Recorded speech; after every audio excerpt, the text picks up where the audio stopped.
wah dia tadah tuh. Mau ghairu muqtadah. Nah, tadah misalnya kan perempuan aneh head dapat rukhsah, dia ada kesulitan karena dia head, haram kan hukumnya kalau dia sholat atau puasa. Nah, itu namanya ghairu muqtadah di narak tadah. Akhirnya amun muqtadah no arak tadah. Ada yang biasa misal orang lapar haus bekerja itu kan biasa, ada solusi lah. Jangan sampai apalagi dalam puasa. Kok kita lapar nih mas, kita lapar ada kesulitan ini. Ya ini posisinya puasa, ya semua orang lapar juga kan. Tapi jangan kemudian itu Anda mau iftar duluan. Kan ada kaidah al-masyaqqah tajlibu taysir ya. Itu biasa kecuali kalau di luar misalnya kalau bersafar. Safar nih uang puasa terus lelah kan. Ada hadis Nabi dalam konteks safar itu as-safaru qit'atum minal azab. Safar itu bagian kecil dari azab. Anda diazab karena nggak bisa bebas Anda dalam kendaraan, dalam apa itu kan mau sholat mau apa nggak bisa. Nah, itu namanya ada siksaan. Dalam ruang waktu tertentu misalnya 90 km, 100 km itu jarak, ilatnya jarak. Nah, kemudian ada masakoh lagi sulit. Anda boleh tidak berpuasa, kan? Tapi menggantinya. Namun ndek marah sapa balem tahu tokol lapah milim mangan batal puasanya. Ya nggak bisa ditoleransi. Nah, yang ditoleransi itu lah masakoh ghairu muqtadah. Tadah.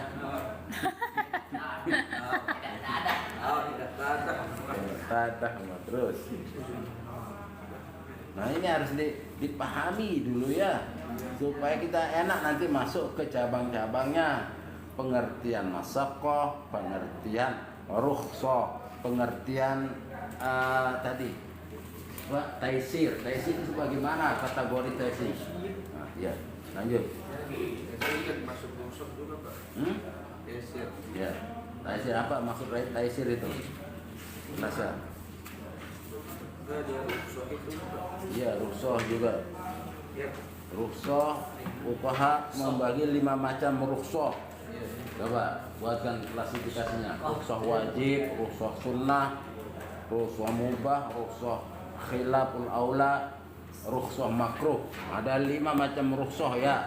Jadi ilmu baru. Bikin bagannya.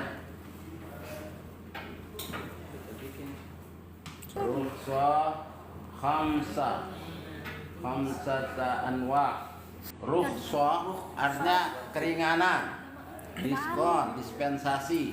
Itu kategorinya rukhsah wajib, darurat pokoknya. Wah mboya misalnya manok nenara, kedit nenara, bebek apalagi nenara. Nah ara seke bawi lagu mati bangki. Lagu gemes dia makan kan? Nah, dia gemes kan? Nah daripada udah nggak gemes, lagu dia makan mati. Nah, milih mati deh, mati kasih bawi. Nah, misalnya seperti itu kondisinya. Tapi usahakan sebelum sampai ke sesuatu yang tidak kita inginkan, kita cari dulu berusaha. Baik, daun-daun dulu kakan dulu kan. Nah, lebih. Kalau wah dinara, daun dinara apa wah? Kecuali itu. Kalau enggak, no way out. Anda lewat sudah. Selesai hidup Anda. Nah, Islam menghormati walaqad karramna bani Adam. Dia memuliakan manusia. Jadi dalam konteks ini dia dibolehkan, diberi rukhsah di ad-daruratu tubihul mahdurat. Nah, nanti cabangnya kita bermain di cabang nanti. Tapi Anda tahu dulu, ini namanya rukhsah wajib. Rukhsah wajib itu adalah kondisi no way out, tidak ada jalan keluar. Itu namanya kondisi darurat. Jadi tolong perhatikan. Rukhsah wajib itu adalah kondisi di mana seseorang itu wajib hifdzun nafs, menjaga dirinya dari kehancuran dirinya.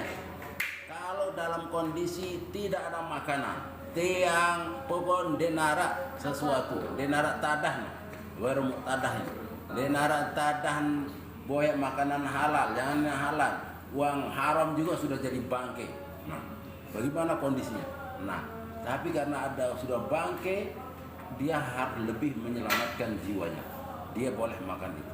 Ad-daruratu tubihul mahdzur. Itu namanya rukhsah wajib, ya. Berarti kan? Nah, itu cara menjelaskannya supaya rukhsah sunnah sekarang seperti apa? Dan yang kedua itu rukhsah sunnah. Misalnya sholat qasar bagi seorang musafir yang telah melakukan perjalanan dua marhalah atau lebih.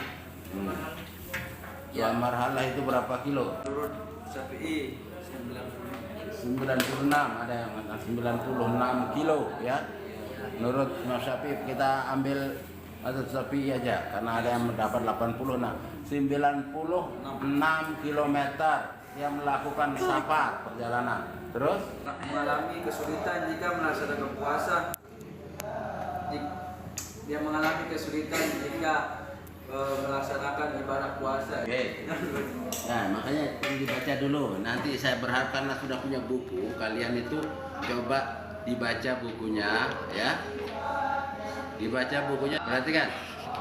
Jadi rukhsah sunnah ini, perhatikan, rukhsah sunnah ini adalah kondisi rukhsah di bawah levelnya rukhsah wajib. Nah, misalnya seorang dalam melakukan safar perjalanan di bulan puasa, kan ada ayatnya itu. فَمَنْ كَانَ مِنْكُمْ مَرِيضًا أَوْ عَلَى سَفَرٍ فَعِدَّةٌ مِنْ أَيَّامٍ أُخَرَ.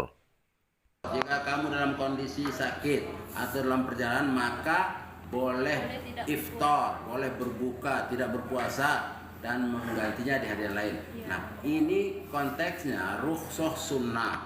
Nah, yang perjalanannya adalah 96 km menurut mazhab Syafi'i, 2 marhalah atau lebih. Nah, jadi namanya sunnah itu kan kalau tidak dikerjakan nggak apa-apa. Misalnya Anda merasa dalam perjalanannya Anda kuat, ya nggak terlalu sulit kok. Kita duduk di mobil pakai AC, terus apalagi pesawat terbang enak, terus nggak capek, nggak ada kesulitan. Nggak diambil nggak masalah. Begitu juga jamak kosong nggak perlu nih. Misalnya dari sini Mataram mau ke Jakarta katakan, itu kan lebih dari 2 marhalah itu bisa 1000 kilo, bisa kurang lebih 1000 kilo Jakarta Lombok Jakarta itu belum pesawat dihitung kan. Nah, jadi Anda dari sini dari Mataram ke Bir dan naik mobil AC. Arab melapah-lapah tuh toko lah bedak-bedak benar kan. Nah, sampai bil naik pesawat terus berhasil kayak enak toko terus memboyong. Misalnya kalau naik Garuda itu ada layar sentuh, touchscreen, TV tipis, nonton macam-macam nyantai nih. Kan ini narak panas, ini narak masakoh lah. Kalau mau diambil itu sunnah, memang pakai sunnah. Kalau nggak diambil nggak apa-apa. Saya mampu kok nggak ada masakoh walaupun ilatnya safar misalnya. Nah, kecuali ke Jakarta beran naik mobil pokoknya ada masak, ada kesulitan. Jadi yang bisa mengukur kesulitan itu adalah diri kita juga, ya. Oke, jadi ya dalam kategori sunnah ini tidak sampai membahayakan jiwa seseorang itu, ya. Oke, lanjut. Yang mubah. Kemudian contoh rukhsah mubah adalah akad, transaksi salam, jual beli pesanan dengan uang Panjang uang muka, DP. Hukum asalnya tidak boleh karena dianggap membeli barang yang tidak berwujud. Tetapi karena sangat dibutuhkan dan sudah menjadi uruf, maka hukumnya berubah menjadi mubah. Ya, seperti kita di barang online ya Pak. Karena kita bayar dulu, ada yang dibayar juga, tapi ada juga yang COD ya. Ya, jadi dulu kan dilarang, harus kalau kita bermuamalah jual beli itu perhatikan harus ada barangnya, ada uang, ada barang, namanya ain bil ain, jual beli langsung, cash and carry, ya. Nah sekarang barangnya tidak ada, ya, barangnya tidak ada, berarti mana yang mau dimaksud alaih objek jual belinya mana?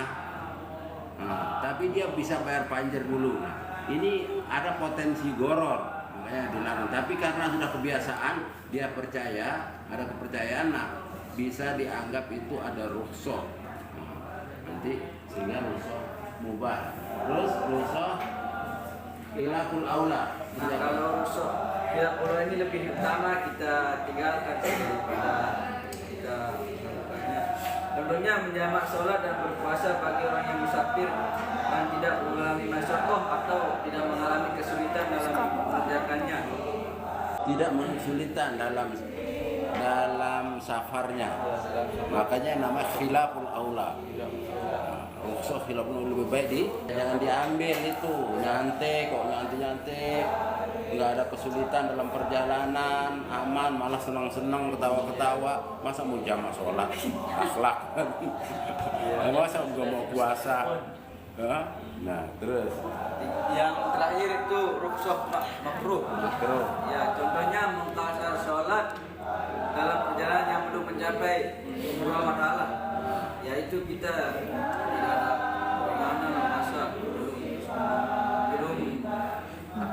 belum mencapai dua marhalah tapi sudah mengqasar sholat. Nah, misalnya saya kasih contoh di PR nih. Bagaimana sekarang ketika seseorang dalam perjalanan, tapi perjalanannya stuck, macet total, belum sampai dua marhalah, karena macet ya, pokoknya nggak bisa jalan kendaraannya. Kemudian ada masakoh kan, tapi ilatnya belum nyampe dua marhalah. Ilat boleh jamak kosor sholat itu karena ilat perjalanan ada dua marhalah. Nah, tapi sekarang belum sampai dua marhalah, jalanan macet, ada masakoh. Boleh nggak seorang itu menjamak kosor sholat?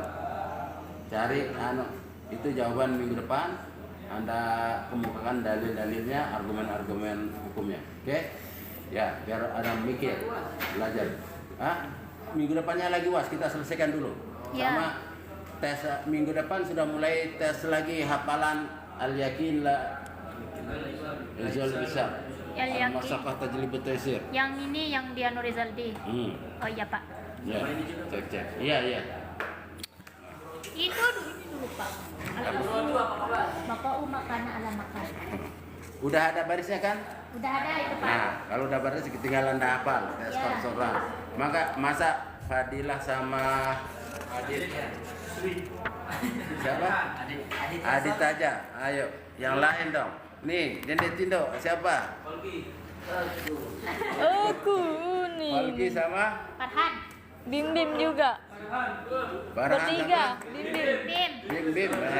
Zim. Apa besi lala? Ada masakoh katanya. Enggak ada rusoh makruh itu. Khilaful aula. Sendiri. Oke, ya, jadi saya berharap karena sudah Anda referensi, tambah kemampuan analisis hukum Anda dengan membaca makna rusoh, makna masakoh itu supaya itu ya. Apalagi nanti baru kemudian masuk ke cabang-cabangnya, enak nanti berfatwa, melakukan analisis hukum itu. Ini bisa dipakai pada semua aspek, bukan hanya hukum Islam. Anda hukum umum bisa beradilah dengan kawaid ini.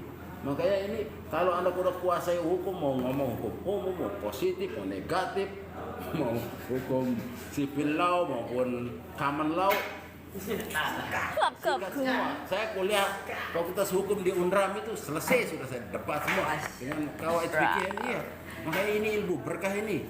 Rugi kalau Anda nggak memahami kemudian nggak menghafal kaidah-kaidahnya, ya. Itu dasar sekali nih. Kawaid pondasi pemahaman fikih. Apalagi ditambah lagi kawaid usul, Anda luar biasa sih. Dilepas di masyarakat sudah jadi kalian. Makanya ini tabarukan di kitab ini kepada Rasul, pada para aulia, pada para ulama, para musannifnya, ila hadratil musannif hadzal kitab.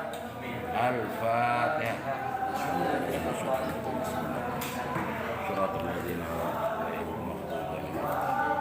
Bismillahirrahmanirrahim. Wal 'ashr innal insana lafi khusr illa alladhina amanu wa 'amilus solihati wa tawasaw bil haqqi wa tawasaw bis sabr. Allahumma shalli wa